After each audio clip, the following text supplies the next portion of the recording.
因为相信爱情，没要一份彩礼，签了婚前协议，没有举办婚礼。没想到我那40加丧偶，一直单身的奇葩婆婆，自认为买了2套面积120的房子，就觉得富可敌国，自己儿子是天之骄子，家里有皇位继承，一定要生一个孙子。大家好，开始今天的分享之前，希望你能给人间烟火点个订阅，我将会分享更多优质的内容。我叫沈新瑶，和林旭是在公司年会的时候认识的。那时候我是会计助理，林旭是公司的财务主管。因为长相帅气，性格温柔，有房有车，林旭很受公司里的人喜欢，简直就是所有女同事梦中的白马王子。而我就是这样沉浸在他的温柔中，慢慢沦陷。瑶瑶，你愿意嫁给我吗？看着面前单膝下跪的林旭，我感动得不能自已。在同事的起哄下，我答应了求婚。林旭为我戴上了戒指，愧疚地说：瑶瑶，委屈你了，以后我会为你换一个大钻戒的。不委屈，林旭，只要嫁给你我就很满足。手上的戒指虽小，但我那时候却觉得很幸福。我以为找到了一个爱我的人。在临近结婚前，婆婆要求我签一份婚前协议，如果离婚，婚前财产与我无关。只是她家也就2套房子，据林旭说，连存款都没有多少。我当时想着，可能是老人家的想法不一样，所以也就直接答应，签了婚前协议。我相信，我和我老公的感情那么好，这些身外之物丝毫不会影响我们，反正我也不缺钱。这时候我才突然想起，好像还没来得及告诉他们，我父母死之后给我留了一笔还算大的遗产，2000万的存款，2套别墅，1套现在我住的小公寓。不过既然现在婚前协议都签了，那这些就慢点说了吧，想必他们也是不会在意这些的。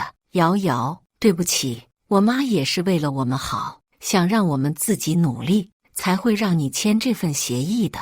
林旭，我知道你妈妈的良苦用心的，让我们以后过好自己的小日子吧。当时的我天真可爱地相信着这个令人恶心的爱情。结婚后，婆婆约我谈心，说她就这么一个儿子，要让我好好照顾。我现在进了她家的门，就要好好珍惜，感恩戴德，不然以我这个无父无母的身份，如果林旭爸爸还在的话，是进不了他家门的。那时的我才23岁，虽然听得不是很爽，但也不是很能理解，只是拉着嘴角点头答应。孩子出生后，因为孩子长相秀气，婆婆就先入为主地认为是女孩，抱都没抱一下，直接嫌弃地说：怎么生了一个女儿，实在太委屈。想跟老公哭诉一下，还没有开口说几句，老公不仅不安慰，还说我矫情，一点也不顾他妈妈抱不到孙子的感受，更是在月子里就迫不及待地跟女上司一起加班到深夜，几天的不回家。这时候我才醒悟，爱情什么的都是狗屁，自己真的是愚蠢。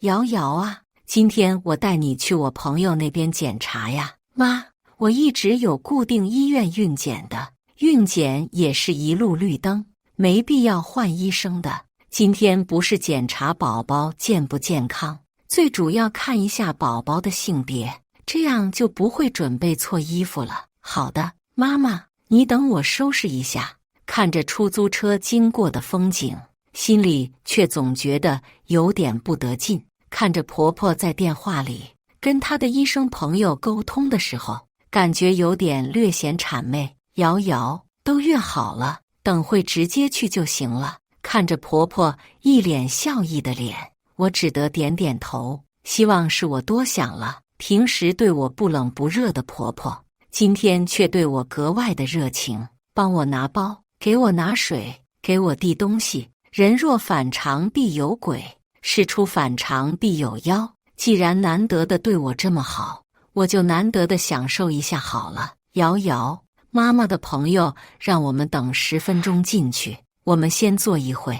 我笑着点点头，在椅子上坐下。我看这姑娘的肚子尖尖的，肯定是男孩呀。旁边的一个阿姨看见我肚子，对我婆婆这样说，听得我婆婆脸上的笑容更甚。我就说，今天怎么这么反常？问题出现在这里，今天那是什么检查？就是来看孩子是男是女的。碍于婆婆的颜面，我没有转身走人，拿出手机跟林旭吐槽：林旭，你妈今天骗我来医院看宝宝是男的还是女的。我知道，妈跟我讲了，你乖乖的呀。你知道也不跟我讲。等了许久，也不见林旭回我信息，心中的郁闷感更加的强烈。原来就瞒着我一个人，直接跟我讲，我也不见得不会来呀。瑶瑶，来，我们现在进去。我尽量让自己的脸色看起来不那么难看，跟着走进了就诊室。快打招呼，叫阿姨。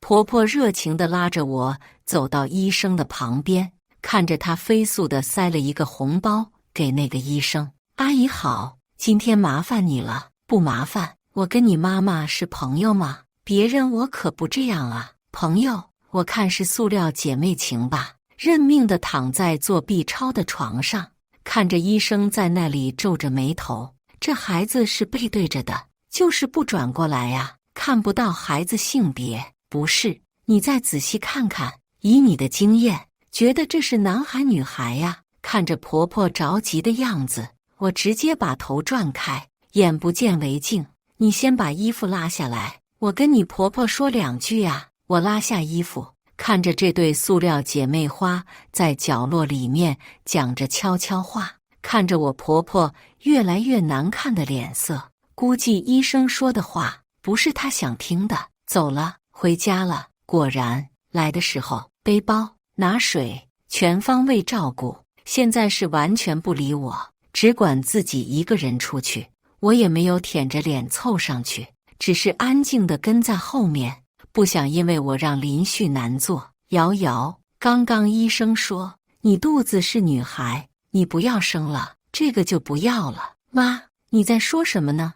我都怀孕7个月了，怎么是女孩子就不能生了？瑶瑶，你现在还年轻，身体养一下就能恢复。什么叫养一下就能恢复啊？7个月已经不是流产了，而是引产，对身体伤害很大的。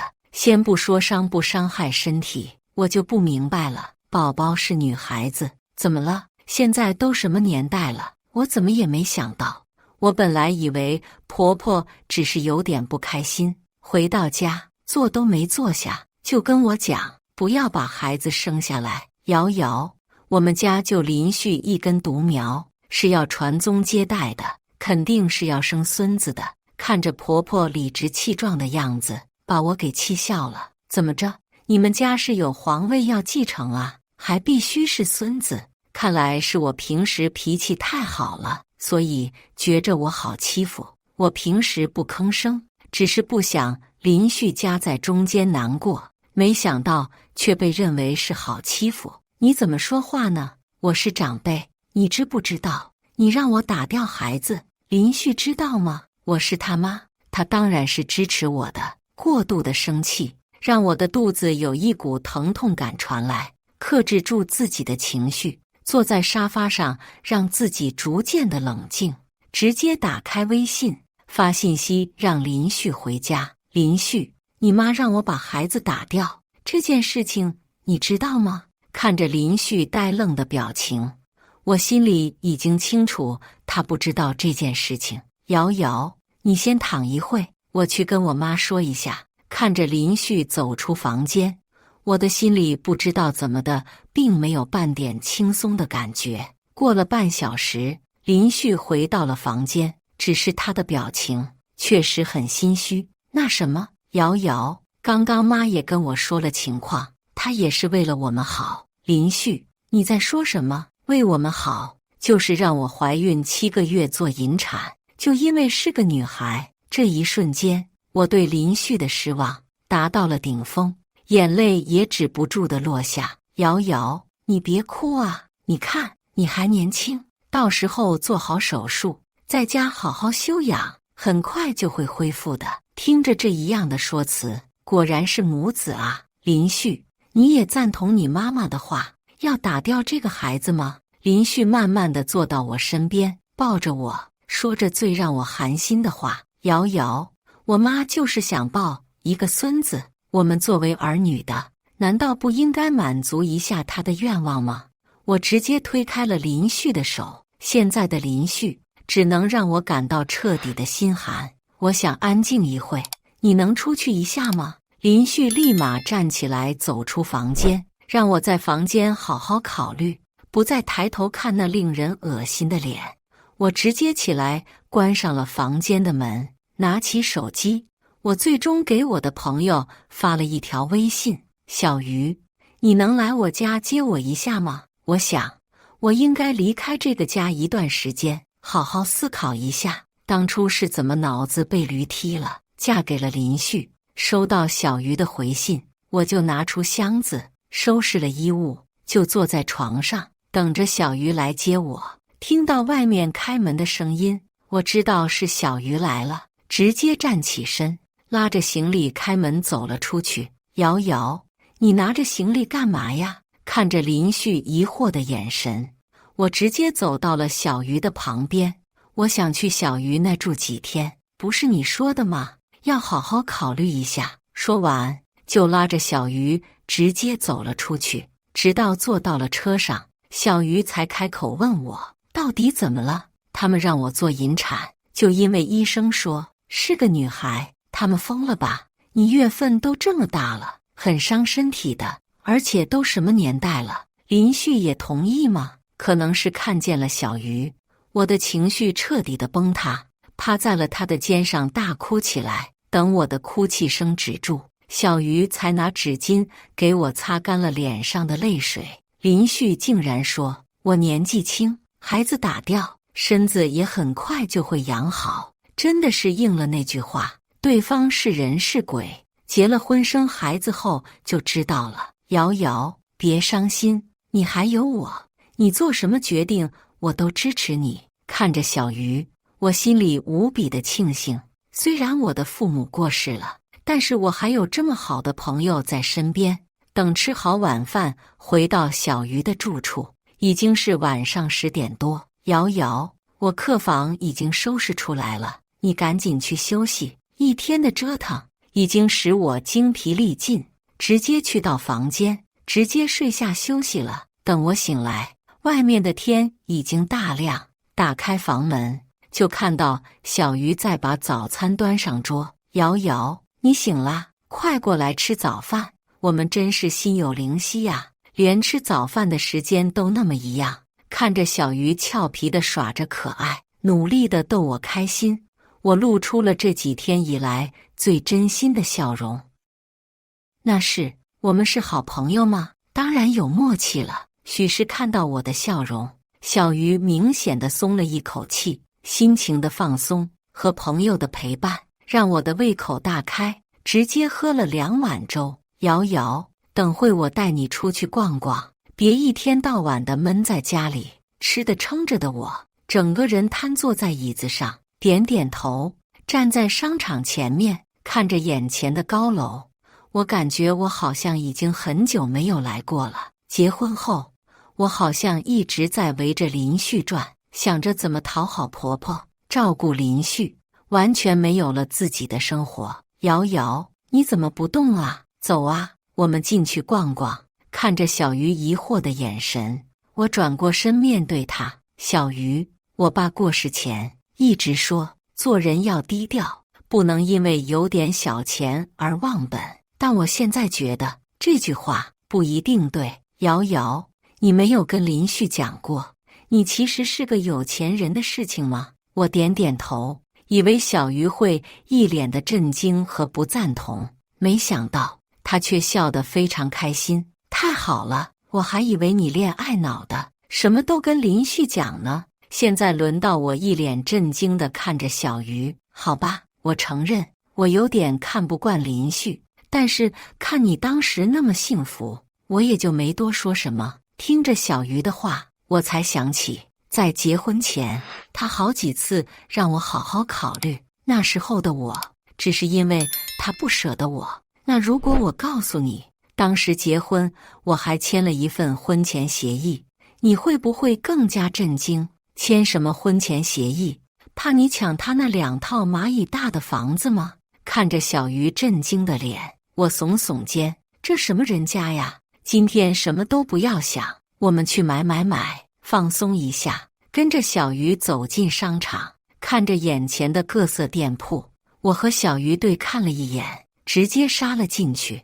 等手里拿着满满的战利品出来后，外面的天已经完全暗了下来。我今天很开心，以前为了顾及林旭的自尊心，我首饰都很久没戴了，开心就好。你现在可是孕妇，准妈妈的心情可是最重要的。看着小鱼脸上鲜花般明媚的笑容，我也跟着笑了起来。对呀，管别人干什么呢？现在最重要的是我自己开心，好好生下肚子里的宝宝。你说的对，小鱼，以后我不会只想着讨好林旭他们了，我要活出自己，这才是你吗？我们回家吃饭，可不能饿着你和宝宝呀。躺在床上看着手机里林旭发来的微信，瑶瑶，我错了，明天我来接你回家。我也已经跟妈说好了，不会让你打掉孩子了。如果是以前的我，看到林旭的话，肯定会相信，并且很开心。但是现在我却对这话有了很大的怀疑，不知道这话到底是真的还是假的。连林旭爱不爱我这件事都存在了怀疑，感受到肚子里面宝宝不断地在踢着腿，好似在对我说，妈妈，不要不开心，你还有宝宝陪着你。小鱼，不要偷看我，有什么就直说。看着小鱼吃个早饭都不安心的，一直偷瞄我，我主动地打破了这个奇怪的氛围。林旭给我发信息了，想让我劝你回去，说知道错了，不过我的意见是，希望你继续住在这里，当然还是要你自己考虑啊。看着小鱼有点小心翼翼地说完话，我放下了手中的筷子。林旭也发我微信了，说不会再让我打掉孩子了。我想再给他一个机会，不想宝宝一出生就没有了爸爸。摸着高高隆起的肚子，我还是决定原谅一次林旭。小鱼听着我的话，久久没有说话。好，我支持你的决定，记得有事打电话给我呀。我咻的一下就飞快赶过来，看着小鱼搞怪的表情，我无奈地摇头笑了出来。小鱼好像一直都那么的让人有安全感。林旭来接我的时候，小鱼正在帮我收拾我新买的衣服。瑶瑶，这都是你新买的衣服啊，都很适合你啊。虽然心里决定原谅林旭，但还是不怎么想和林旭讲话，还买了一条手链呢，很配你啊。好了，林旭，别奉承了，回去了好好照顾瑶瑶才是主要的。林旭听了小鱼的话，连忙点点头，看到我推着行李，立马接过去。小鱼，我回去了，你记得再忙也要按时吃饭啊。看着小鱼只点头答应，我才坐上了林旭的车。瑶瑶，等会我妈会跟你道歉的，你要再生气了，我和我妈都知道错了。林旭，希望你们是真的知道错了。跟着林旭回到了住了2年的家，却在家门口不觉地止住了脚步。瑶瑶，怎么不进去啊？赶紧进去。林旭殷勤地扶着我走进了家门，果然看到婆婆坐在沙发上，可是脸上却丝毫没有看到有歉意，反而像是她受了什么委屈一样。妈，瑶瑶回来了，你不是这几天总念叨吗？看着林旭不断地朝着他妈使眼色，我就说他妈怎么就突然服软了？原来只是缓兵之计呀。可即使不是真心的，看到他妈第一次低头，我还是很给面子的，在原地等待着。看着婆婆一脸不情愿地走到我面前，几次想开口，又咽下去，终是在林旭的眼神催促下开了口：瑶瑶，前2天是我不对，我跟你道歉，你就原谅妈妈吧。瑶瑶，你看妈都道歉了，你就不要再生气了。既然妈都道歉了，那我就不计较了，我先回房休息了。看见婆婆听见这句话，脸都绿了几分，我的心情顿时舒爽了不少。以前就是脾气太好了，才会那么被欺负。回到熟悉的环境，本应该很容易睡着，但我却翻来覆去的睡不着。听着门外林旭不断地安抚他妈，真是风水轮流转。以前是我将就他妈，现在是他妈将就我。听着越来越近的脚步声，我立马闭上了眼睛装睡。果然，林旭进了房间，轻步地走到我身边，看我睡着没有，知道听见关门的声音，我才再次睁开了眼睛，偷偷地走到门口，继续听着外面的对话。妈，你不要生气，这阵子先熬一下，下一胎一定给你生一个大孙子。你前几天说的话是真的吧？当然是真的，还不相信你儿子我呀？瑶瑶回来了，事情就好办了。果然是有我不知道的条件在的。我说，怎么这次那么好的向我道歉？瑶瑶，我先去上班了，你在家好好休息，无聊的话就出去逛逛。看着林旭想要亲上来，我立马捧起了本来不想喝的粥，直到林旭作罢，出门去上班。瑶瑶，你手上的手链是新的吧？你说你现在也不上班，要省着点，这些没用的装饰品就不要瞎买。还有那些衣服，没错，都是新买的。不过你放心，用的也不是林旭的钱。看着他的嘴脸，我就觉得特别膈应。不知道以前我是怎么忍下来的。看着眼前的脸越来越绿，我也就放心的回房了。他的心情越不好，我就越开心。接下来几天出奇安静，婆婆也不再主动招惹我，林旭也因为加班很少的回家。以前因为恋爱脑很少注意，现在却觉得有点不正常。小鱼，你说现在加班会到3、4天不回家的程度吗？趁着和小鱼喝下午茶，还是提出了心中的疑问。怎么可能？你说的不会是林旭吧？喝着果汁，我对着小鱼点点头。这不正常啊，我回去让人打听打听，这件事情你就不用管了。对了，你那套没装修的别墅，有人想要买下来，怎么样？卖吗？价格合适的话，你就帮我卖掉吧，反正我也不住，你看着办吧。看着微信上再次收到的同一句话，今晚我还要继续加班，就不回家了。真是敷衍啊，说辞都不变化。拿出手里的钥匙，打开门，刚踏出一步，就脚底打滑。要不是扶住旁边的柜子，我一定会狠狠地摔在地上。想起这个可能性，我就脸色惨白地摸着自己的肚子。哎呀，瑶瑶，我正打扫呢，谁能想到你就回来了呢？不过没事就好啊。看着嘴里说着歉意的话，但脸上却带着遗憾表情的婆婆，现在如果我还看不懂的话，真的就是傻子了。门口那滩水是故意的，就想让我摔倒，好顺理成章地流掉孩子。妈，你放心，以后我会更加小心的，肚子里的宝宝也会好好的。果不其然，婆婆脸上的表情有点扭曲，想要发火，又想要掩饰不被发现。没想到吃晚饭的时候，竟然又能对着我笑脸相迎，这可是和以前变得不止一点点。因为下午的事情，让我有点翻来覆去的睡不着，便想起来去喝一杯牛奶，却发现婆婆的房间灯还亮着，还隐隐传来讲话的声音。放轻脚步走到婆婆的房间门口，正听到她在和林旭讲话。儿子，你这办法不行啊，你媳妇还是没有滑倒啊。原来这一切都是林旭计划的吗？听到这里，让我背后发寒。没想到这件事主谋竟然是林旭。你再想想，怎么能让他自然的摔倒？强忍着心里的怒气，轻声地走回了房间。虽然心里已经对林旭失望，但也没想到他竟然会那么狠。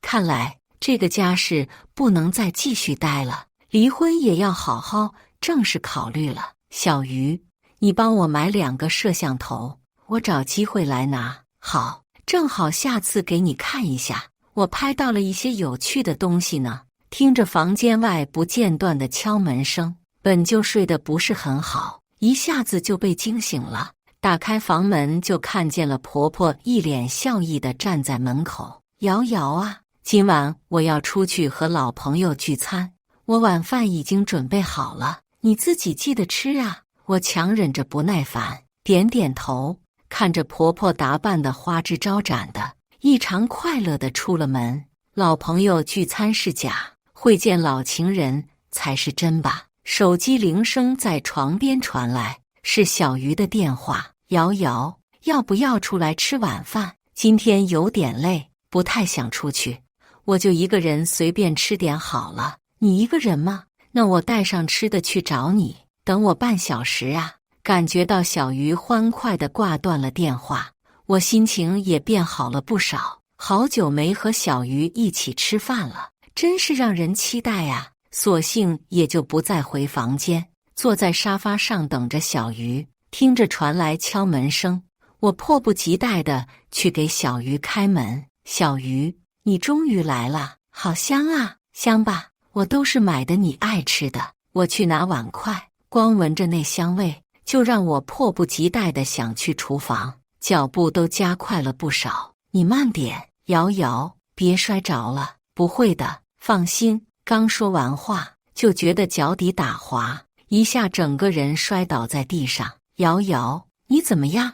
看着小鱼担心的神色，我想回答说，我今天衣服穿得厚没事，但是过度的惊吓让我连声音都发不出来。这地上怎么都是油啊？看着小鱼手上的油，我终于知道为什么今天婆婆出去的时候那么欢快了。合着在这边等着我，早就在厨房倒好了油，就等我滑倒。小鱼，扶我起来。就着小鱼的手，我勉强地站起来，看着地下的油，让小鱼拍下了照片。过度的惊吓和刚刚的摔倒，让我的肚子有点阵阵的疼痛。瑶瑶，这家你不能住了，等会先去医院，后面都住我家。看着小鱼焦急的神色，我点点头。摄像头带了吗？正好带了。你要装哪里？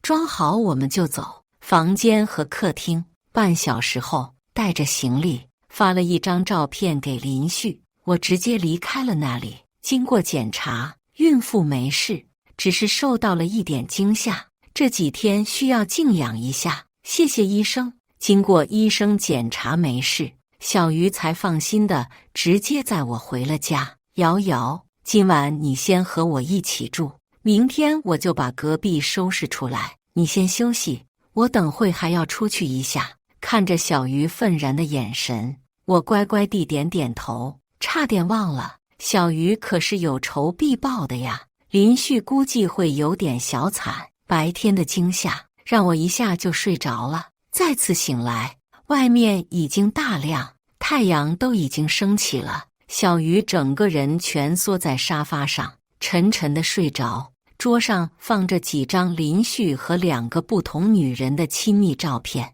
瑶瑶，你……听见小鱼略带担心的声音，我回头笑着看着他。没事，我在知道他要算计我的时候就死心了。那就好，我昨晚送了林旭一份大礼，想着今天告诉你，就怕你生气呢。什么大礼？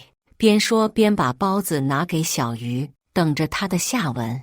给林旭的同事每个人都寄了一个小快递。小鱼鬼灵精地朝我眨眼睛，示意桌上的照片。左边那张上的女的是林旭的上司，真期待他们收到照片时候的表情啊！可惜我们看不到，怪不得林旭一直以加班为借口不回家，原来是有美人相陪，还不止一个。瑶瑶，你在想什么呢？我在想，以前为什么那么瞎，看上了这么一个渣渣，真的蠢到爆炸。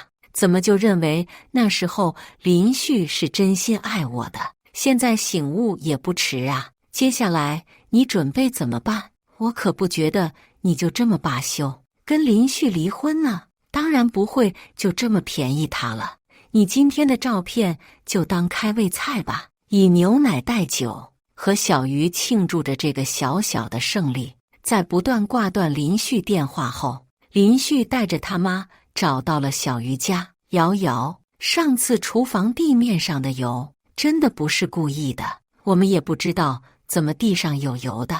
静静地盯着林旭在我面前假装着深情，这演技不进娱乐圈可惜了。照你说的都是巧合，那怎么不巧合的你和你妈去摔一跤啊？小鱼讽刺的话让林旭和他妈脸上的表情像吃了屎一样。瑶瑶，你看你总是住别人家，总归不好，还是回家住的舒坦。阿姨，你这就说的不对了，瑶瑶在我这可是胖了好几斤呢，怎么就不好了？小鱼，你看你这话说的，我不是这意思，我想着你平时也要上班，怕你累着了。我不累，我自己就是老板。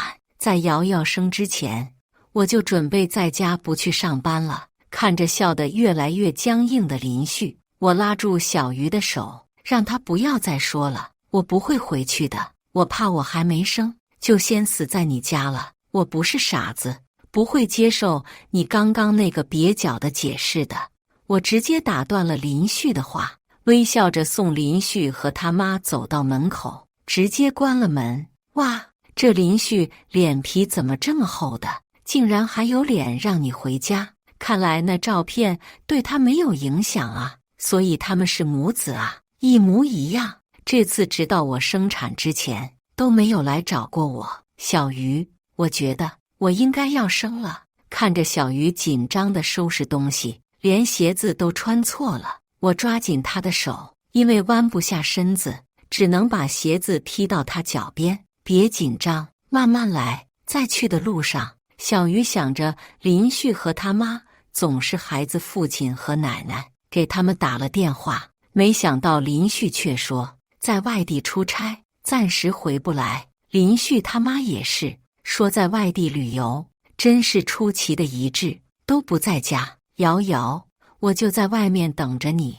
看着小鱼紧张的手都在发抖，我有一丝想笑，从没有看到过小鱼这个样子过。生产出奇的顺利，2个小时就生下了儿子。林旭家千盼万盼的儿子。哇，瑶瑶，我干儿子可真可爱呀！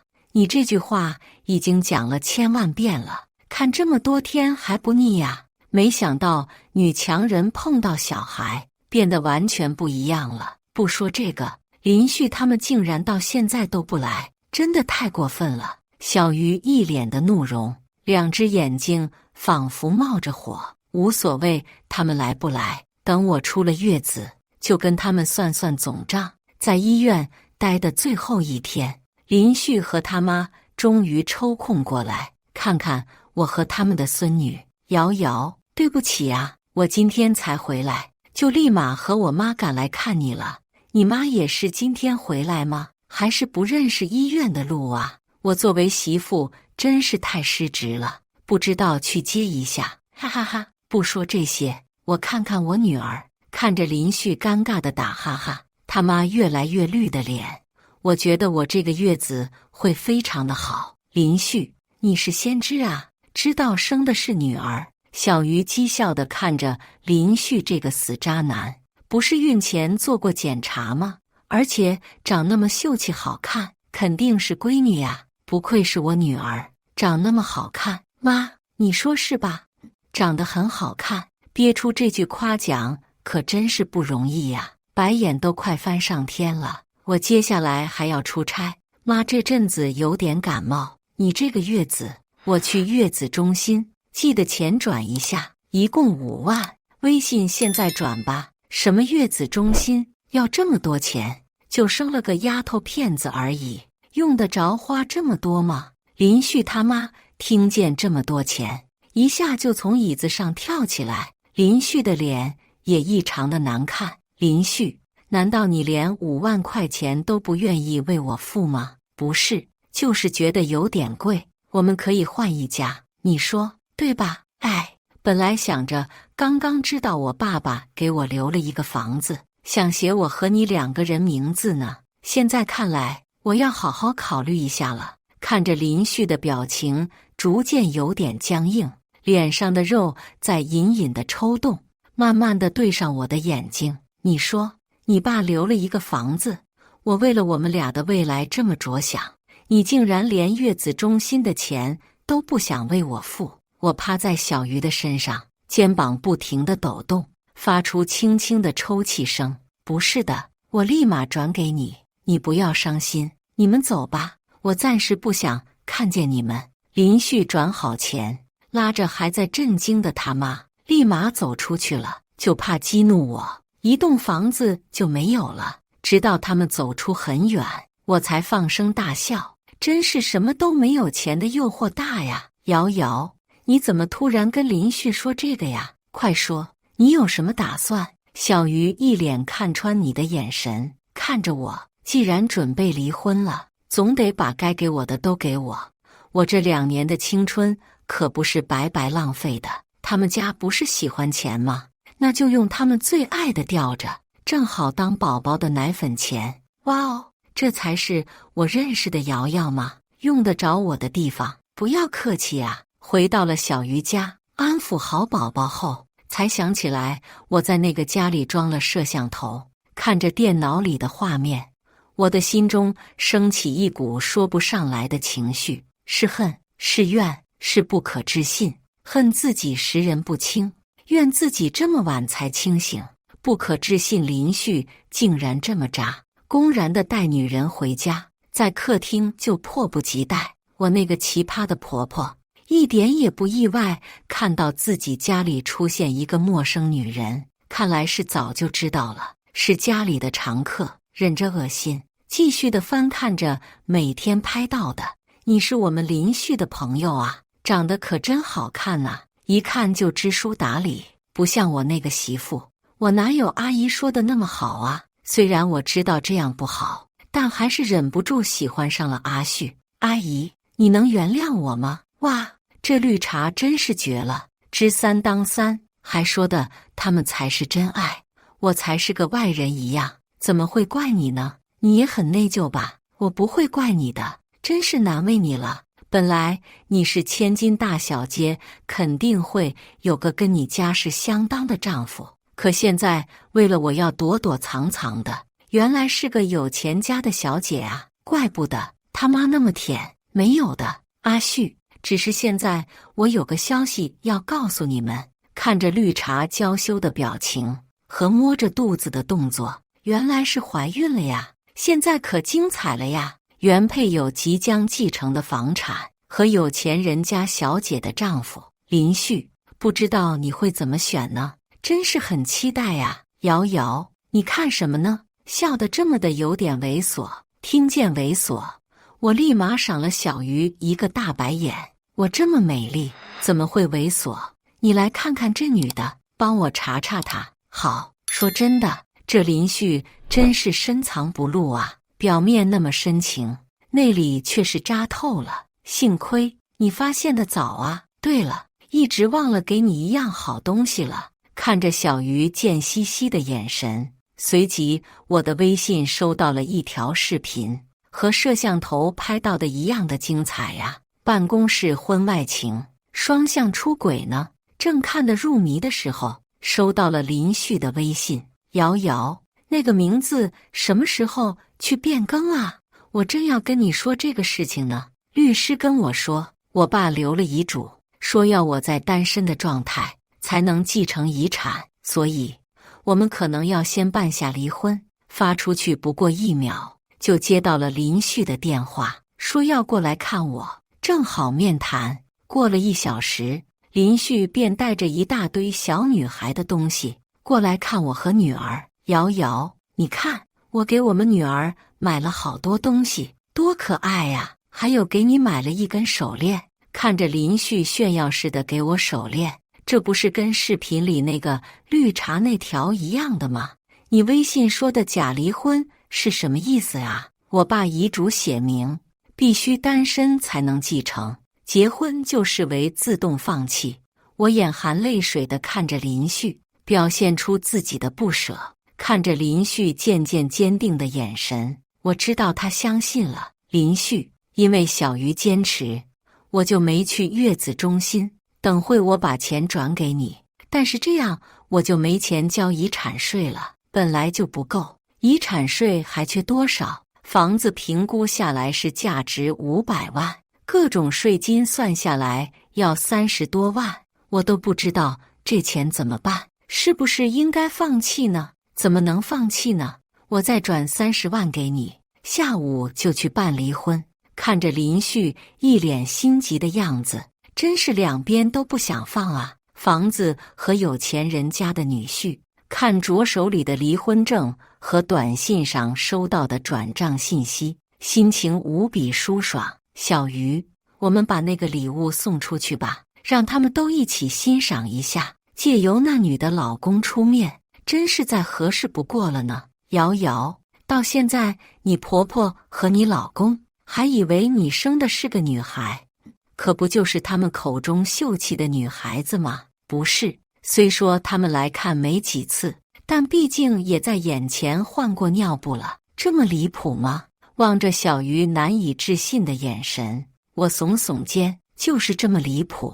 好了，我去找林旭了，现在时机应该差不多了。走到林旭公司，在前台就听到里面此起彼伏的声音。哇，劲爆啊！林旭竟然是这种人，她老公也是狠人啊，直接把视频发到公司的大群，竟然和上司双双出轨，有这么好看的老婆还不满足啊！今天这个事情，以后他们两个肯定会被开除吧？背过身在眼睛里面点好眼药水，我快步冲进去。林旭，他们说的是真的吗？你真的背叛我，和那个女人搞在了一起？不是，你听我解释，你太过分了。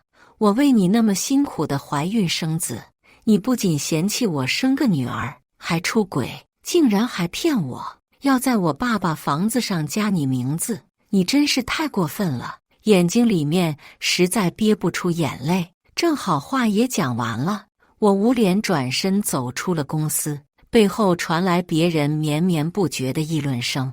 林旭老婆也太惨了吧，现在都什么年代了，还重男轻女，自己都出轨了，还有脸嫌弃自己老婆，他哪来那么大脸呢？不仅出轨，还贪图老婆财产，绝世大渣男啊！怎么样，我演技不错吧？给你鼓掌，绝呀！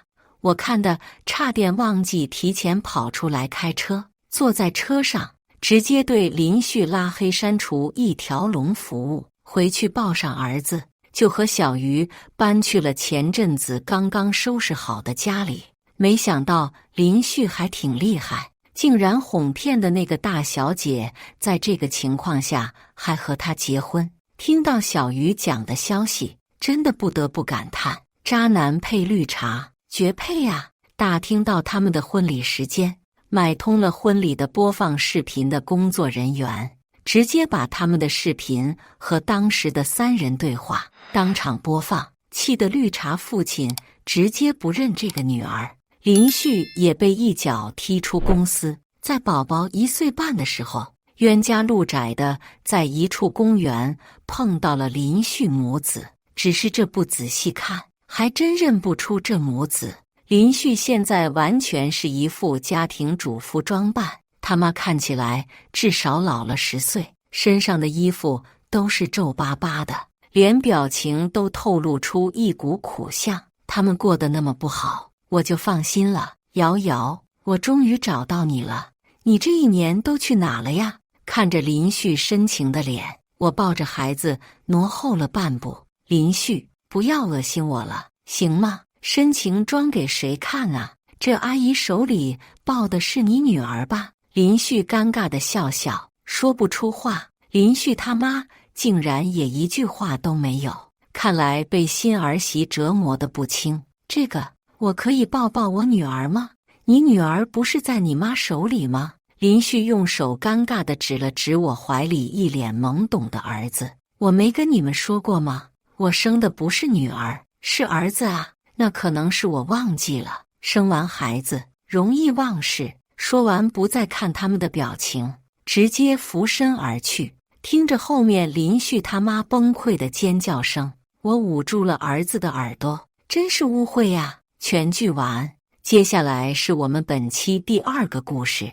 为了那场重要约会，我用1个月的生活费买下了一条茶歇裙。果然，那个男人在看到我的一瞬间，眼神都亮了。见他上钩，我高悬的心总算放松下来，却没想到这一刻跳入陷阱的人是我。几个月前，我来到上海读大学，注意到徐山，是因为开学当天，他直接在学校旁边买了一套价值500多万的公寓房。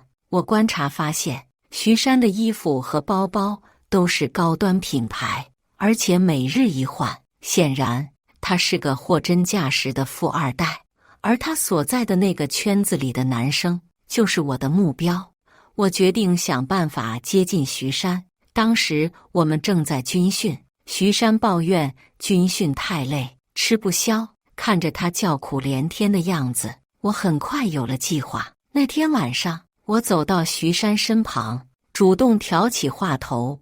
军训真是又累又晒呀！徐山如遇知音，立马对我大倒苦水。我趁机提议，咱们一起请假吧。徐山苦着脸摇头，不行，我试过了。教官铁面无私，说没有正当理由不能请假。女孩子来大姨妈呢？我问。徐山继续摇头，我就是用这个理由请的，被无情驳回了。那如果是受伤了呢？我又问。徐山被我吓了一跳，他摆摆手，算了算了，为了躲军训搞到受伤，不值得。我对他眨眨眼，贴在他耳边说了几句话。他诧异地长大嘴巴，迟疑地说：“你确定要这么做？”我用力点点头，牺牲我一个，拯救咱们俩，值得。徐山看我的眼神立马友善亲近了许多。第2天，军训刚开始，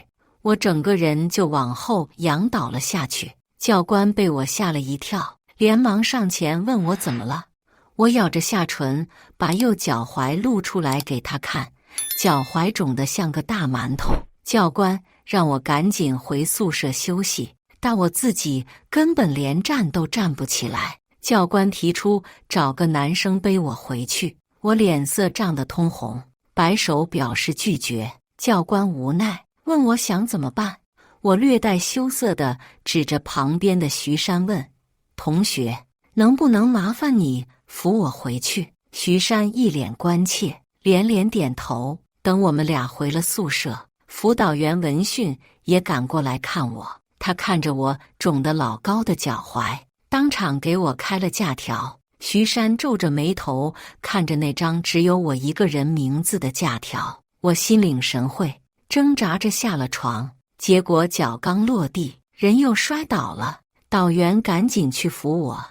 你要干嘛？我低着头，不好意思地说：“我想上厕所。”导员想了想，你这样子确实不方便。徐山，你愿意留下来照顾苏文吗？徐山点头如捣蒜。当然，照顾同学是应该的。就这样，我们俩在寝室里度过了军训的半个月。半个月的朝夕相伴，让我和徐山的关系日渐密切。我这个脚扭得很直。正式开学后，徐山带我去参观他的公寓。房子是上下2层的，装修精致，还有错落有致的大面积玻璃窗，通透又明亮。这简直就是我的 dream house。我不错眼珠地看着他硕大的衣帽间，小到首饰皮带，大到箱包大衣，都专门安排了专属的位置收纳。各种香奈、爱马仕的衣服、配饰塞得满满当当。这一切彻底俘获了我的心。从此，我像是徐山的跟班，他走到哪儿，我都陪着。我爸妈都是普通工人，家里日子一直过得紧紧巴巴。从小到大，我穿的都是表姐的旧衣服。爸妈对我说的最多的话就是：“咱家穷，爸妈没本事，你一切都得靠自己。”所以，自从懂事起，我就一直有个梦想，嫁个有钱人，过可以任意花钱的生活。而徐立东就是我选中的有钱人。那天我和往常一样，周末去了徐山的公寓。突然，有人打开大门，直接走了进来。我抬头去看，是个男人，年纪看着有30岁左右，鼻子高挺，气质优越，穿一身剪裁得体的西装。我一眼就认出那是海宝家的套装，价值不菲。这个男人是谁？难道是徐山的男朋友？徐山已经那么有钱了，找的男朋友竟然也这么有钱，我心里的嫉妒刹那间翻江倒海。不过，就算是男朋友也没关系，只要没结婚就可以。我迅速挺直脊背，把脸上的微笑调整成最可人的程度，然后语气温柔地问他：“您找谁？”男人眉头微蹙反问：“你是谁？”我刚要说话，徐山就蹦蹦跳跳地从卫生间出来。他看到来人很高兴，兴冲冲地说：“哥，你怎么来了？给你介绍一下，这是苏文，我的好朋友。文文，这是我哥哥徐立东。”原来是徐山的哥哥，我赶紧甜甜地喊了声哥哥。徐立东有一双细长的桃花眼，他看着我调笑了一句：“珊珊，你个女孩子怎么还学人家汉武帝金屋藏娇？”哈哈，这话让我心里一动。看来徐立东对我的美貌很欣赏，这是个好兆头。那天徐立东请我和徐山出去吃饭，吃饭时通过旁敲侧击，我得知徐山家里是家族企业，公司规模很大，还时常承接政府项目。看来徐家算得上有钱有势。徐立东是公司总经理，经常来上海出差。这次是出差，顺便过来看徐山。徐立东走后，我故意对徐山说：“珊珊，你哥哥长期出差，你嫂子没有意见吗？”徐山对着我笑道：“我哥连女朋友都没有，我哪里来的嫂子？”我放了心。虽然我一心想要找个有钱人，但也有自己的原则，那就是已婚男绝对不碰。从小疼爱我的姑姑，就是因为第三者插足被气疯了。我亲眼看到那么温柔漂亮的一个人，最后变得疯疯癫癫，连生活都不能自理。所以破坏别人家庭这种伤天害理的事情，我是坚决不会做的。确认了徐立东是单身，我便开始认真思考，要通过什么方法和徐立东建立联系呢？我看看一旁全神贯注玩游戏的徐山，决定把他当作突破点。我起身去了卫生间，对着镜子用力揉搓脸颊，同时开始憋气，直到把自己的脸折腾得通红。我走到客厅，故作随意中带着紧张的样子对徐山说：“你哥哥喜欢什么样子的女孩呀？”徐山抬头扫了我一眼，对着我调笑：“苏文，你不是喜欢我哥吧？”我做出一副秘密被人窥探而心虚的样子，连连否认：“哪里？怎么可能？你说什么呢？”徐山笑得更加大声：“你别想装了，你看看你那脸都红成什么样子了。”我装作恼羞成怒的样子，轻轻捶打他胳膊：“哎呀，你瞎说什么呀？我真的没有。”徐山扔给我4个字，欲盖弥彰，就跑开了。没多久，微信好友申请跳了出来：“你好，我是徐立东。”我选的助攻果然没有让我失望，轻轻点了同意。徐立东很快发来第一条信息：苏文你好，中午可以一起吃个饭吗？为了证明自己并不是一个随意的女孩，我特意等了半天才回复他。好，那次见面，我花了一整个月的生活费买了条裙子，虽然很贵，但效果确实非常好。那天徐立东的眼睛全程没有离开过我。约会接近尾声的时候，他对我说：苏文，我见多了形形色色的人，身边别有用心的人很多，所以我更喜欢简单质朴的感情。他这话什么意思？我有些紧张地看着他，难道他看穿了我的心思，发现了我对他的企图？他对着我温柔一笑：你太单纯，这话可能听不懂，没关系，你现在这个样子很好。这句我懂了，他喜欢单纯的我。我偷偷松了一口气，这个时候我不需要说话，只要害羞地低下头，就能恰到好处地表现出自己的单纯可爱就足够了。果然，徐立东见状满意地笑了。那顿饭吃好，我坚定了自己的想法。徐立东，我志在必得。他温文尔雅，经济宽裕，完全满足了我对未来男友的期望。更重要的是，他对我很有好感。他爱我的人恰好又很有钱，还有比这更完美的事情吗？下车时，徐立东递给我一个黑色电脑包。听珊珊说你最近想买电脑，我帮你选了一台。我愣了一下，没接。徐立东塞进我手里，拿着吧，你们女孩子不懂配置，所以我帮你选好了。我推辞，太贵重了，我不能要。我是打算和徐立东长远发展的，可不想给他留下一个爱贪便宜的印象。徐立东的大手轻轻握了握我的小手，收下吧。说完这话，他的手飞快撤回，动作行云流水般自然，不带半点轻浮。这恰到好处的亲密顿时令我心生好感。回宿舍后，我查了下电脑的型号和价格，发现这台小小的笔记本电脑竟然要2万多。我心下感慨，班里那些玩游戏的男生，攒半年的钱买个7、8千块的电脑，都要在班里炫耀半天，而徐立东一出手就是2万多的电脑。有钱果然不一样，那些年轻的愣头青怎么比？这台电脑更加坚定了我要和徐立东修成正果的决心。这期间，我发现一个问题，就是徐立东有2个手机，和我联系用一个号码，和其他人联系用另外一个号码。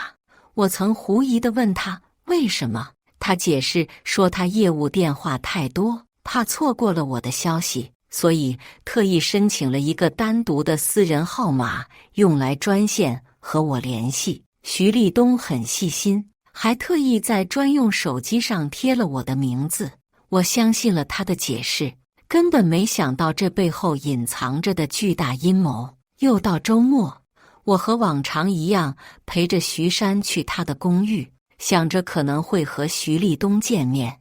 我特意选了一件凸显我长腿细腰的紧身 T 恤和短裤。果然，一进门我就看到了满面笑容的徐立东。鲜花、红酒、牛排，一切都是徐立东亲力亲为。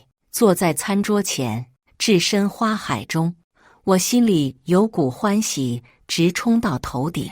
当一个男人在你身上既舍得花钱，又舍得花心思，那感觉真的非常不错。如果说之前对徐立东我更多的是算计，那么今天我对他却多了些许心动。吃好午饭，徐立东找了部片子陪我看。看电影时，徐立东长长的手臂状若无意地环过我的肩头，一点点靠我更近。我心猿意马，连徐立东和我说话都没听到。结果他用手摸摸我发顶，然后突然就对着我就吻了下来。我的头迅速别了开去，我可不能让他轻易得手。男人对太容易得到的东西都不会珍惜。我含羞带怯地对他说：“我们进展得太快了，我害怕谈一段无疾而终的恋情。”徐立东宠溺地摸摸我脸：“傻瓜，我对你是认真的，你不用担心。”说完，他起身拿了几个袋子出来，并一一打开。包包、衣服、鞋子，你看，这都是我特意帮你挑选的。虽然这些价值不菲的礼物确实让我心动，但这些东西我不能要。如果收了这些，以后恋爱中我们的地位就无法真正平等了，而不平等的爱情注定是走不长远的。我要的是婚姻，又不是一段露水姻缘，所以不能贪图这点蝇头小利。见我拒绝，徐立东顿时语气有些不愉：“你不收，我会觉得你不想真正接受我。我只是想吊着他，并不想真正推开他，所以立马见好就收。那我收下就是。”晚上徐立东要出去应酬，我主动留宿在徐山家等他回来。半夜时分，门被推了开来，一个高瘦的身影径直闯了进来。我被吓了一跳，刚要喊，却发现来人是满身酒气的徐立东。他大步上前，一头扎到床上，抱着我就开始狂吻，后来更是直接整个人都压在我身上，不停地上下其手。我想要挣脱，但喝醉的徐立东实在力气太大了，我根本挣脱不开。我用力推他，喊他的名字，可他似乎醉得很厉害，完全没有任何回应，只是反复念叨着我的名字。无奈，我只能大声喊徐山。徐山很快跑了过来，他打开灯，我看到徐立东此刻正闭着眼睛，面色赤红。我和徐山两个人手忙脚乱地把徐立东扶到了对面客房，看着醉得一塌糊涂的徐立东，徐山吐着舌头和我八卦：“我哥有个怪癖，喝醉了就爱喊妈，因为在家里他和我妈感情最好。”听见徐山的话，我有些莫名兴奋。徐立东刚才口口声声喊的可都是我的名字，这是不是说明在他心里，我是和他妈一样重要的人？看来我离豪门更近了一步。第二天起床后，徐立东揉着额头，对着我苦笑：“对不起，文文，昨晚失态了，希望没吓到你。”我心疼地摸摸他的脸，说：“你自己要注意身体，以后少喝酒。”徐立东立马拉住我的手，放在唇边亲了一下。我就想找个会疼人的老婆，看来我已经找到了。老婆这个称呼让我心花怒放。那天送徐立东走的时候，我主动与他吻别，但我没想到此后2周，徐立东竟然再没来找过我，这让本来计划趁热打铁进一步巩固感情的我倍感失落。好不容易又熬了一个周末，徐立东终于来了，但他告诉我他只能待1个下午，当晚就要返回宁波。我窝在他怀里，嗲声嗲气地表达着对他的思念和依依不舍。徐立东大手在我后背轻轻摩挲，语气轻柔地哄着我：“乖，你听话，我有空就来看你。你这样，我要舍不得走了。”我抱着他的腰继续撒娇：“那你不要走好不好吗？”也许是我的娇嗲触动了他，他的呼吸渐渐急促，俯下身对着我就热烈地亲了过来。我为了留住他，没有闪躲。随着热吻加深，我的头开始渐渐发晕。徐立东的大手在我身上肆无忌惮地到处游走，我推了几次，他却很是强势，半点不肯松开。最后，我用尽全身力气推开徐立东，对他说自己可不是随意的女孩。徐立东一副意乱情迷的样子，在我耳边呢喃：“文文，我很爱你，给我好不好？我不想要别人，只想要你，我会对你负责的。”别人这个词刺激到了我，我犹豫了。徐立东可是钻石王老五，盯着他的女人不知道有多少。如果我不满足他，他会不会被别的女人勾走？徐立东感受到了我的动摇，开始更加卖力地吻我。我被他吻得神魂颠倒，只剩下的应答声。最后，我的身体渐渐软了下来，没有再抗拒。这以后，不管多忙，徐立东每周都会过来陪我一天。虽然我们的约会基本都是在床上，但我不以为意，因为他每次见到我都迫不及待。这不是正说明他是真的很爱我，很迷恋我吗？徐立东不止一次和我说过，希望我能给他生一个可爱的宝宝。我从不当面反驳他，每次都笑嘻嘻的不作声，但暗中却一直在避孕。我可不能贸然怀孕，一旦怀孕，我就被动了，届时决定权可就在徐立东手里了。直到有一天，我猛然发现自己的大姨妈已经迟了半个月没来了。我买了支验孕棒，颤颤巍巍地做了测试，看着2道浅浅的红色，我有点懵。明明我每次都吃避孕药，怎么会怀孕的？我哭着给徐立东打电话，徐立东很高兴，连声说自己马上就到。我以为他说的马上怎么也该是下午，却没想到他竟然半小时就到了学校门口。我诧异地看着他，他解释说临时来上海见一个客户，本来想结束后给我一个惊喜的，没想到我先给了他一个惊喜，于是他索性立即扔下客户就跑来找我了。我没有心思考虑这些细节，只是哭唧唧地说自己还小，现在很害怕，不知道要怎么办。说话时，我盯着他的表情，心里有些忐忑。我拿不准他是否真的愿意要这个孩子，是否会和我结婚。徐立东此时的表现倒是颇让我感动，他对着我信誓旦旦：我向你保证，我一定会好好对你，好好对咱们的孩子。我犹豫地说，可我才大一，我家里不可能同意我现在结婚。我们可以这样安排，你先休学，等生好孩子，接着上学。我会一直等你到大学毕业后再举行婚礼。休学得家里同意，我爸妈要知道我怀孕了，恐怕要打死我。这个你放心，我会安排好一切，不会让你家里知道的。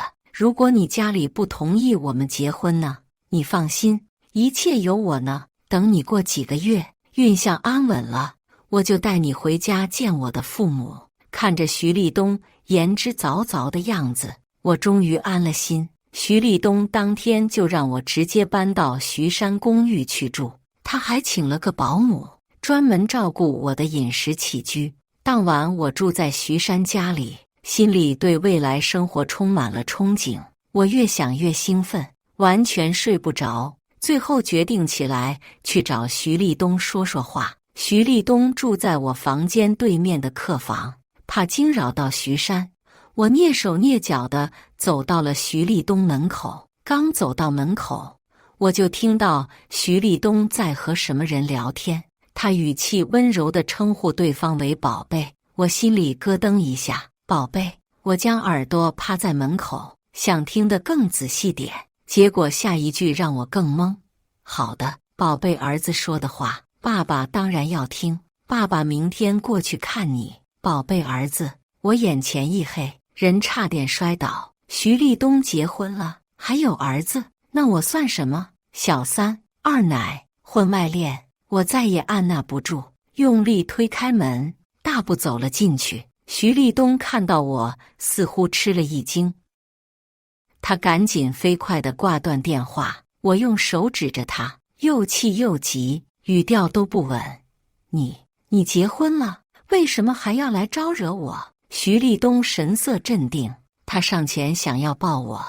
文文，你听我解释。我立马激动地喊，你别过来，你先解释，你儿子是怎么回事？徐立东见我不停跺脚，急得大叫，你不要激动，你肚子里还有孩子呢。我很崩溃，他都结婚了，竟然还想让我给他生孩子。徐山不知什么时候出现在我身后，他悠悠说了句：“哥，其实你可以和文文说实话，她是个通情达理的好女孩。”我转头，一脸懵地看着徐山，问他这话什么意思。徐山叹口气告诉我，徐立东读书时有个女朋友，2个人毕业时奉子成婚，但前几年分开了，儿子归徐立东。徐立东一直瞒着不告诉我，就是担心我不能接受这个孩子。徐山对我说：“文文，你别怪我哥，他就是太爱你了，怕你不愿意接受他才瞒着你的。我和你说，晨晨，就是我小侄子，很可爱的，也很懂事，就是他现在状况不太好。”我反问他为什么状况不太好。徐山哀叹一声说：“徐晨晨得了白血病，目前正在上海儿童医院治疗。”我大吃一惊，第一反应是问了一句：“孩子找到合适的配型骨髓了吗？”徐立东眉头深蹙，摇了摇头。我立马想到徐立东对我肚子里孩子的期盼，莫非他是想用我肚子里的孩子来配型？我下意识地后退2步，警惕地看着徐立东。徐立东看着我一脸警觉的样子，苦笑一声：“文文，你是不是觉得我追你是为了生孩子给晨晨配型？我和你说，同父异母的孩子配型成功率还不到25%。如果我单纯只是想给晨晨配型，我不如回去找他亲生母亲再生一个更合适。同父同母配型概率才是最高的。算了，不管你信不信我，我对你都是真心的。”说完，他一脸颓然地坐在沙发上，再不说话。我想了下，提出明天要和徐立东一起去看看徐晨晨。徐立东面露犹豫，似乎没有想到我会提出这样的要求。我告诉他，我没有别的意思，就是想确认下他们兄妹说的是不是真的。徐立东同意了，但他告诉我，因为孩子还小，所以没有告诉过他父母离婚的事情，希望我过去的时候是以徐山同学的身份过去看他。我答应了。徐晨晨6岁，眉清目秀，长得很像徐立东。他脸色苍白，身形瘦削，带着明显的病体特征。看到徐立东，他兴奋地扑了上来，抱着徐立东的脖子喊爸爸。喊完又眼巴巴地看着他身后问：“妈妈呢？她没来吗？”徐立东下意识地看了我一眼，低声对孩子说：“晨晨乖，妈妈有事，下次来看你。”孩子满脸失望，但还是懂事地点了点头。我一阵莫名的心酸，看这样子，他妈妈应该是不怎么经常来看他吧。看来徐山说的是真的，他们离婚了，孩子妈妈不怎么来。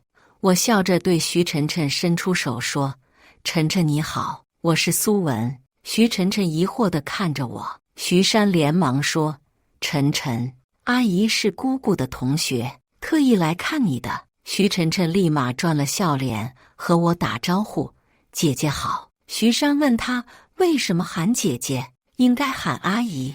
晨晨吐吐舌头：“年轻漂亮的是姐姐，不是阿姨。”我被他逗笑了。徐晨晨叽叽喳喳地和我聊天，还给我吃水果，相处下来，我挺喜欢他的。出了病房的门，我问徐立东：“同父异母的孩子，是不是也有配型成功的？”徐立东语气有些沉重：“有是有，但概率不高。”我咬着下唇问他：“如果一直没有合适的配型，孩子会怎么样？”徐立东脸色一僵，摇了摇头。我心里有些难受，当即脱口而出：“我决定生下肚子里的孩子，这样至少晨晨多一分希望。”徐立东感激地对我说：“文文，谢谢你。其实我也曾犹豫过，甚至我也有过一刹那恶毒的想法。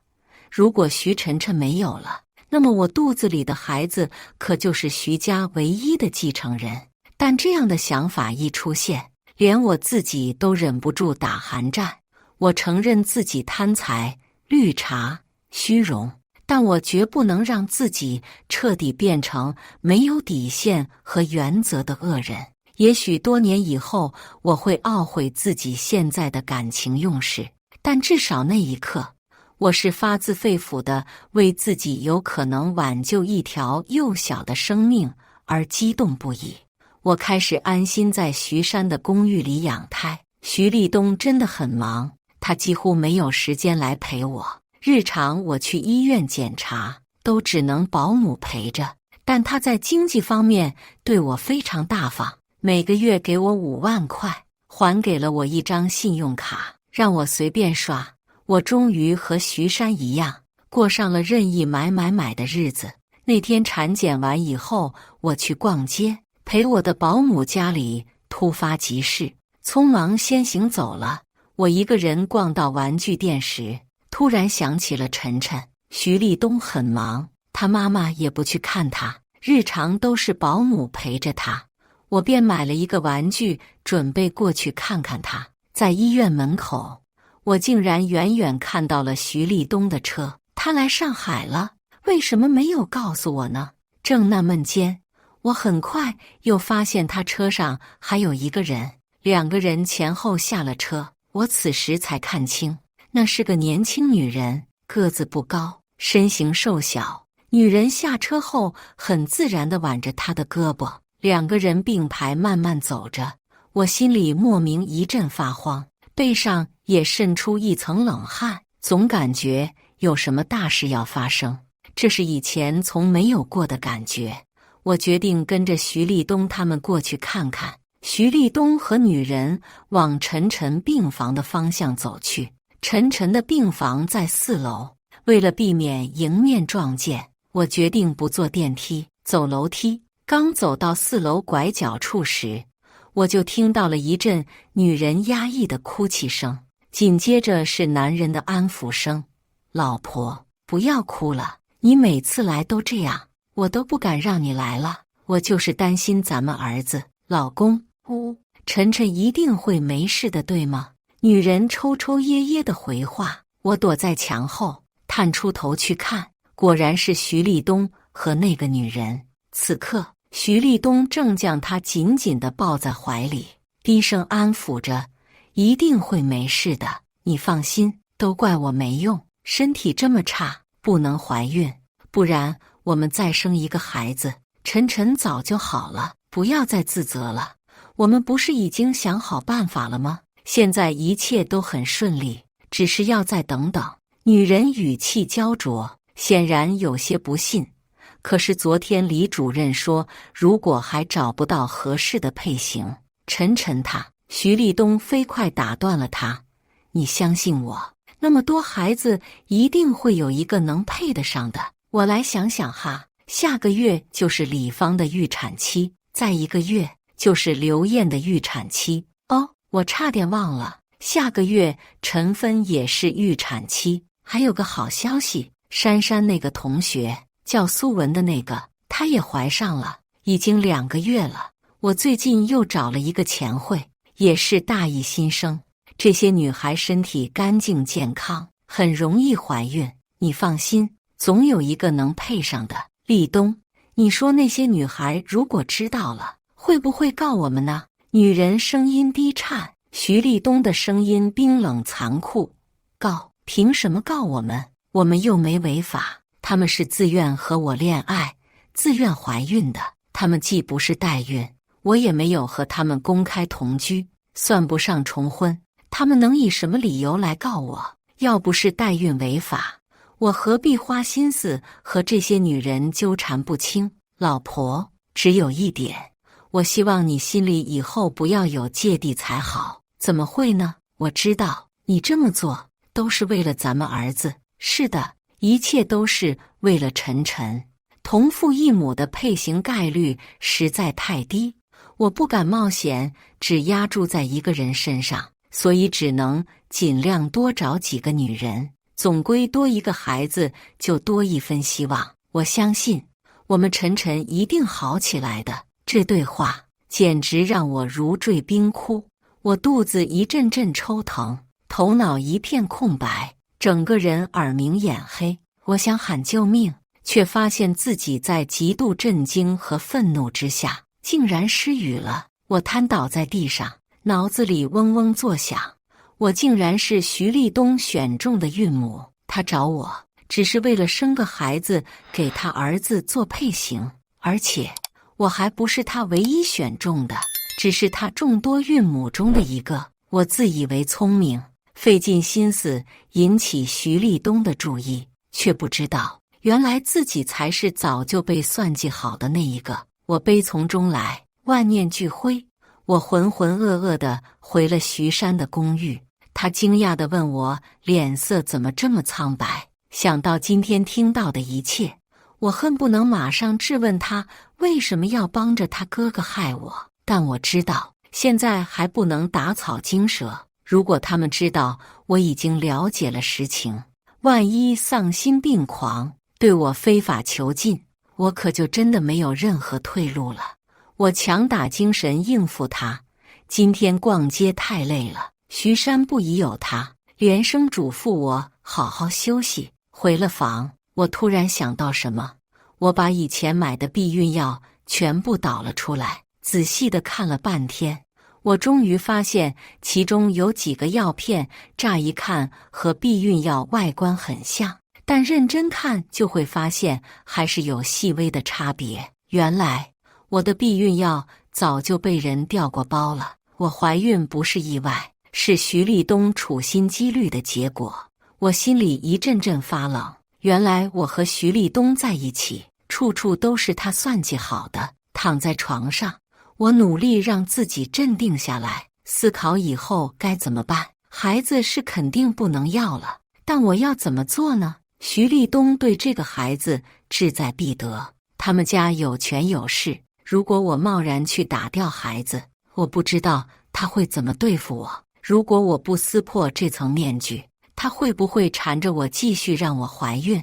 如果我撕破这层面具，他会不会就此翻脸？如果翻脸，会不会干涉我的学业？如果不能顺利毕业，那我以后的工作该怎么办？我才20岁，虽然确实有几分小心机，可如此复杂的状况还是让我觉得无措又无助。我抱着被子无声地哭了。此时我唯一想到的就是向父母求助。我避开保姆，给妈妈打了一个电话，电话响了好久才有人接起，可接电话的竟然是小姨。我诧异地问小姨，怎么是她接电话？我妈呢？小姨刚开始支支吾吾不肯说，后来在我的一再追问下，她才告诉我，原来我爸前几天受了工伤，今天手术，我妈正在和医生商量手术方案。我一听，急得当场就哭出了声，问他们为什么不早告诉我。小姨说，你爸妈怕你担心，特意瞒着你的。我只能把自己的满腹心事全部吞进肚里。爸爸手术，他们现在肯定需要用钱。我擦干眼泪，把徐立东给我的10万块钱全部转给了小姨，让小姨以她的名义借给我爸妈。如果我直接转给爸妈这么多钱，他们肯定要怀疑并追问我。然后我又打电话和徐立东说了爸爸的情况，提出想回趟老家。当然，我不是真的要回去给爸妈添乱，只是想借这个机会去其他城市把孩子打掉。但不论我如何软磨硬泡，徐立东都坚决不同意。他说，你现在有身孕，回去也帮不上，不如好好在这里养身体。最后我只能无奈放弃这个计划，但我没想到我终究还是打草惊蛇了。后面我想大半夜偷偷溜走，结果刚打开门，睡在沙发上的保姆就立马起身拦住我。徐先生说了，您现在怀着孕呢，可不敢到处去。我也曾想白天趁着遛弯的机会出走，但我这边还在门口换鞋，那边保姆已经拿好了包，站在我身边等着了。如此情形，我基本等于被无形软禁。我心里急得不得了，喉咙都急得嘶哑了。保姆见状，问我要不要去看医生开点药。这句话提醒了我，我突然想到了那被调包的避孕药。眼下既然没有办法逃走打胎，那么我就想个办法，让徐立东主动提出不要孩子。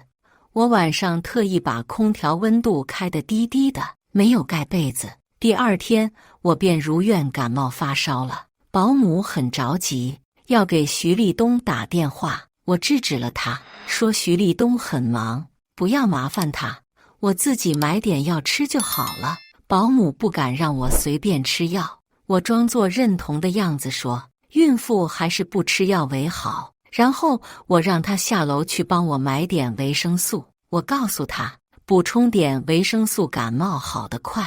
保姆同意了，但他在出门后竟然把门从外面反锁了。我很生气，但顾不上和他吵，反正我的目的也不是逃跑。趁着保姆去买维生素的时间，我飞快地用饿了么下了一单，买了一堆口罩、棉布、创可贴等东西，里面混了一盒庆大霉素。保姆回来时，饿了么也到了，我抢先一步接过外卖小哥手里的袋子。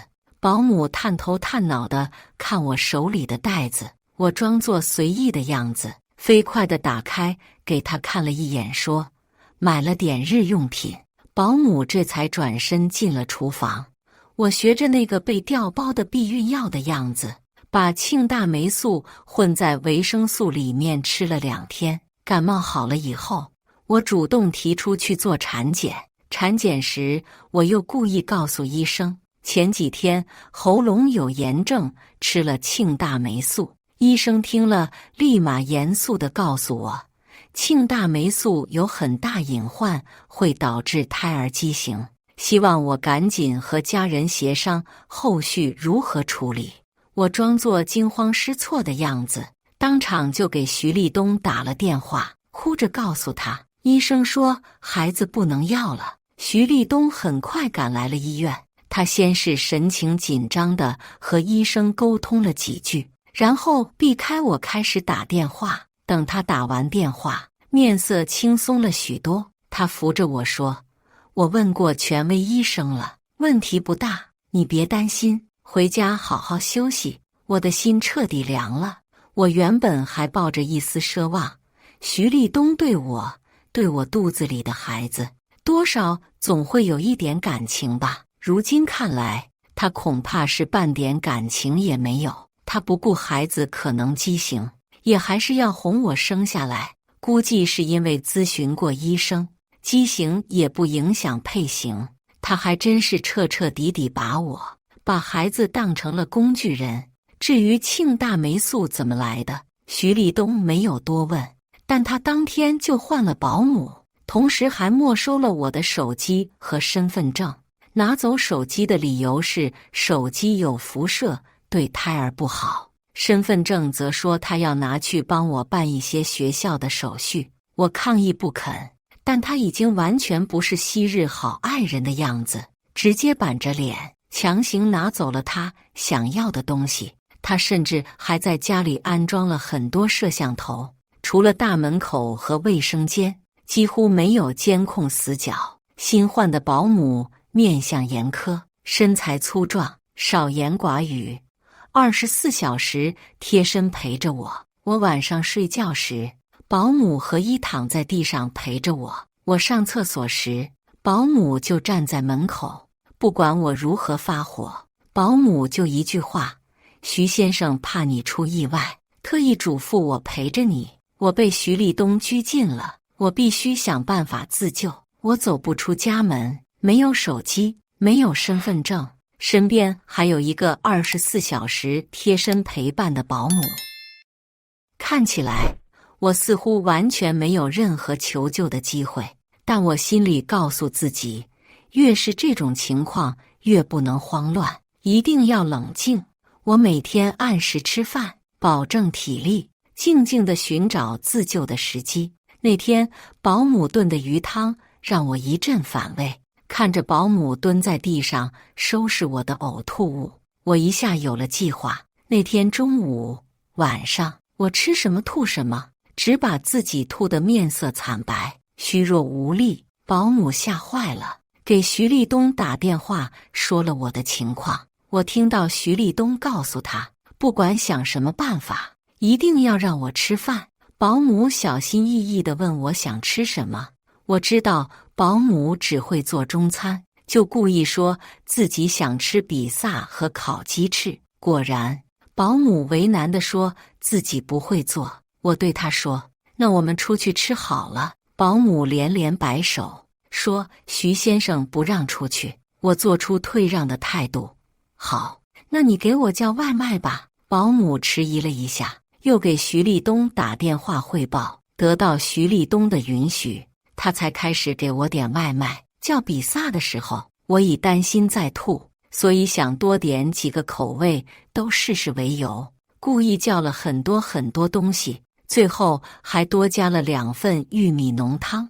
外卖小哥很快就到了，只见他双手满满当当，拿了整整2个大袋，东西实在太多，甚至他的小拇指上也勾着2盒汤。眼见保姆拿不过来，我主动上前说：“汤给我吧。”就在小哥递给我汤的同时，我快速把一张纸条塞进他手里。小哥有些诧异，我却一脸哀求地对着他眨眨眼。小哥没说话，很快走了。我坐在沙发上，笃定地吃着比萨，喝着汤。这次我不吐不呕，一口气把自己吃得饱饱的。1个小时后，有人敲门。保姆打开门时神色非常慌张，外面竟然是警察，警察身后还跟着那个外卖小哥。是的，我趁着上厕所的时候写好了求救纸条：“救救我，我被人软禁了，请帮我报警，谢谢好心人。”虽然保姆百般阻挠，还一直给徐立东打电话，但吃饱的我特别有力气。我冲上前去，拼命拉住警察的胳膊，大声叫着自己是被他们非法拘禁的。最后，我和保姆一起成功被警察带走。徐立东被传唤来的时候，直接带了律师，他拒不承认自己拘禁了我，说是保姆误会了他的意思，自作主张限制了我的行动自由。但保姆显然被警察吓破了胆。他一五一十地把徐立东对他的指示全部交代了个清清楚楚。徐立东对我已经非法拘禁远远超过24小时，完全构成了非法拘禁行为。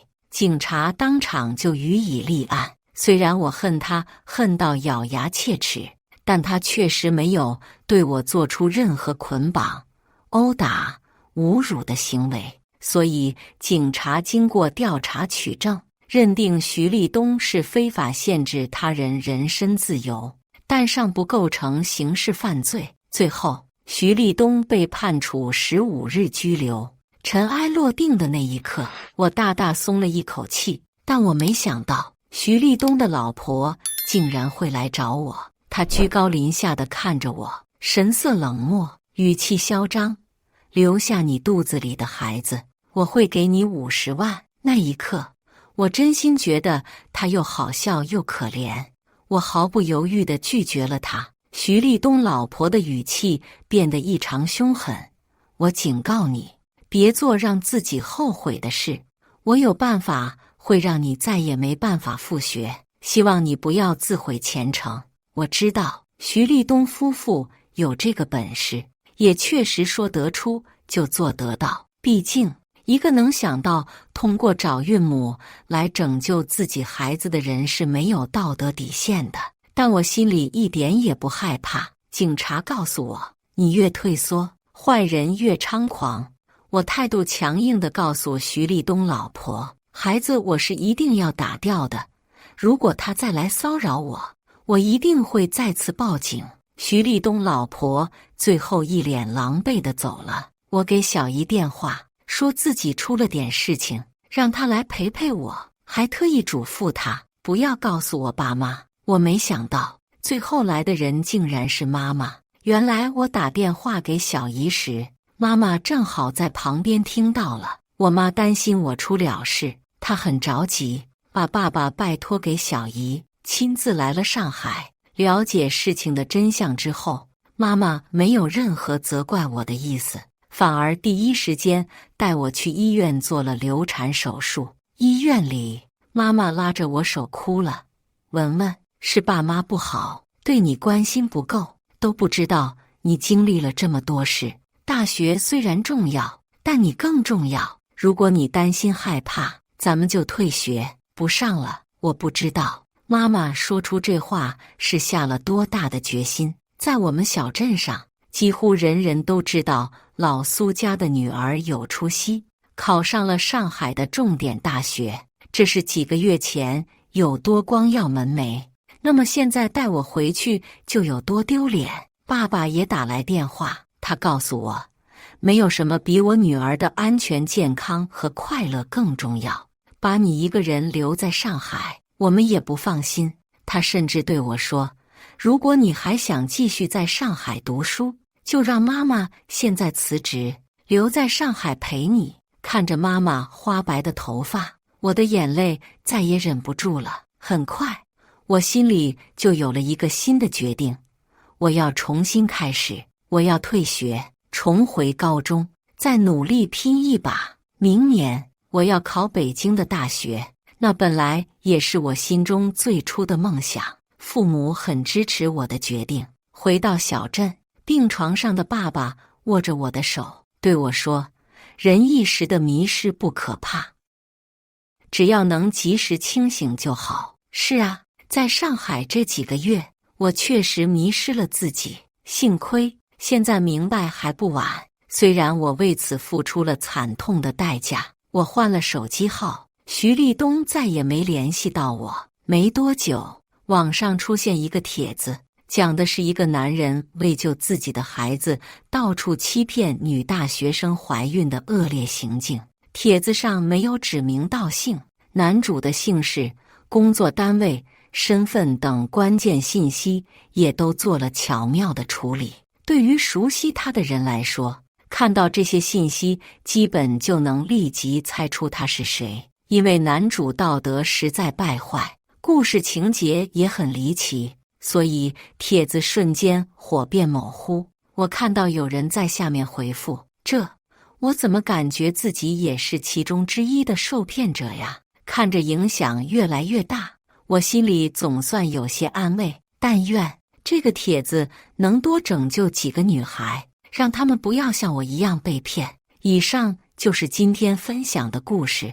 大家有什么想说的、想吐槽的，欢迎在下方评论交流。也更希望能给人间烟火点个订阅，我将会分享更多优质的故事内容。